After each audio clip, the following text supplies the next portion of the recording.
بسم اللہ الرحمن الرحیم۔ حضرت امام زین العابدین علیہ السلام سے رسالۃ الحقوق میں استاد کے 12 حقوق روایت کیے گئے ہیں۔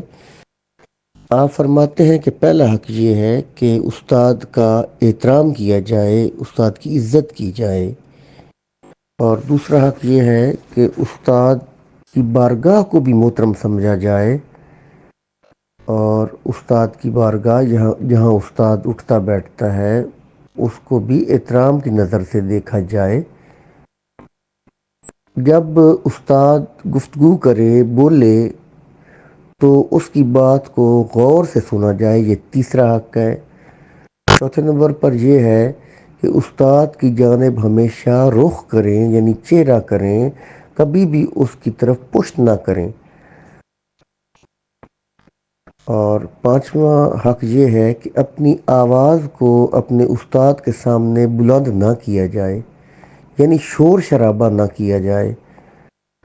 چھٹا حق یہ ہے کہ اگر کسی چیز کے بارے میں اس سے سوال کوئی کرے تو استاد کے جواب کا انتظار کریں، استاد کو جواب دینے دیں۔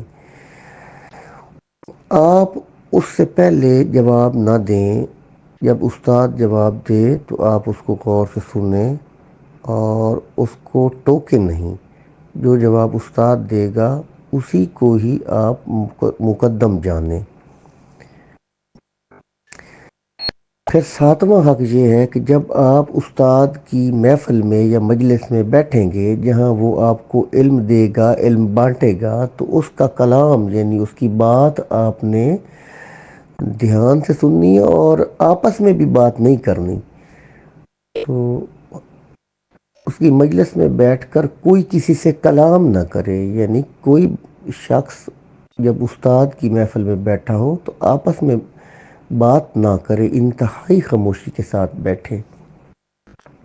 آٹھواں حق یہ ہے کہ استاد کے پاس اگر آپ بیٹھیں تو کسی کی غیبت نہ کریں، کسی کی چغلی نہ کریں، کسی کے خلاف بات نہ کریں۔ اور نوواں حق یہ ہے کہ جب آپ کے سامنے کوئی آپ کے استاد کی برائی کرتا ہے، اس کے خلاف کوئی بات کرتا ہے، اس کو برا بھلا کہتا ہے، تو آپ نے دفاع کرنا ہے۔ آپ نے کسی صورت میں بھی اپنے استاد کے خلاف بات نہیں سننی اور اس کی برائی نہیں سننی۔ آپ نے کہنا ہے کہ وہ ہمیں علم دیتے ہیں اور آپ ہمارے سامنے ہم ان کے خلاف ہمیں نہیں کر سکتے۔ تو آپ نے ایسے استاد جس سے آپ نے رہنمائی لی ہو، علم لیا ہو، اس کے خلاف نہیں ہونا اور نہ ہی ان کے خلاف کوئی بات سننی ہے، بلکہ دفاع کرنا ہے۔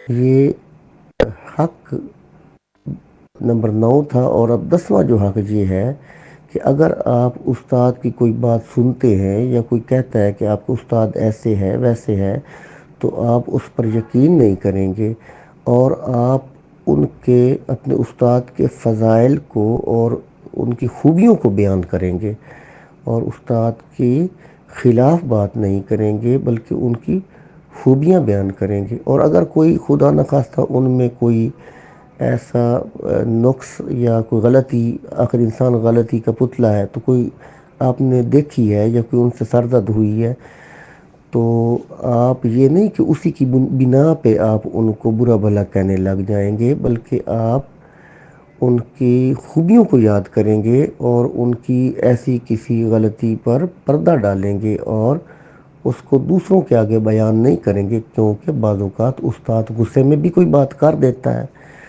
تو آپ استاد کی غصے میں کی ہوئی کسی بھی بات کو غلطی شمار نہیں کریں گے۔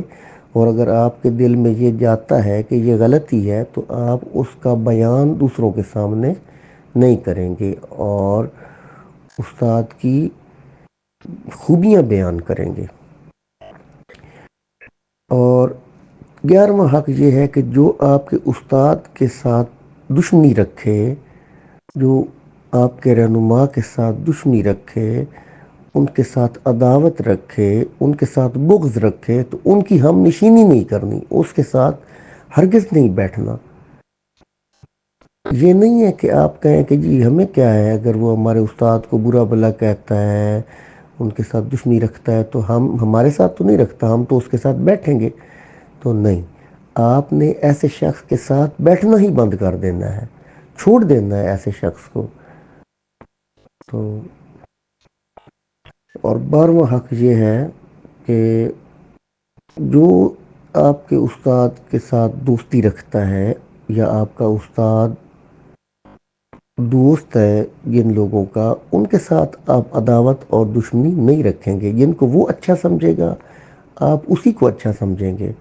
اور یہ سارے حقوق ایسے شخص کے لیے، ایسے رہنما کے لیے، ایسے استاد کے لیے بیان کیے گئے ہیں جس نے آپ کی زندگی میں واقعی کوئی تبدیلی پیش کی ہو، کوئی آپ کی رہنمائی کی ہو، آپ کے کردار میں تبدیلی آئی ہو، آپ نے کچھ سیکھا ہو، اور علمی تڑپ آپ کے اندر پیدا ہوئی ہو، آپ نے مختلف حوالوں سے اس سے کچھ سیکھا ہو.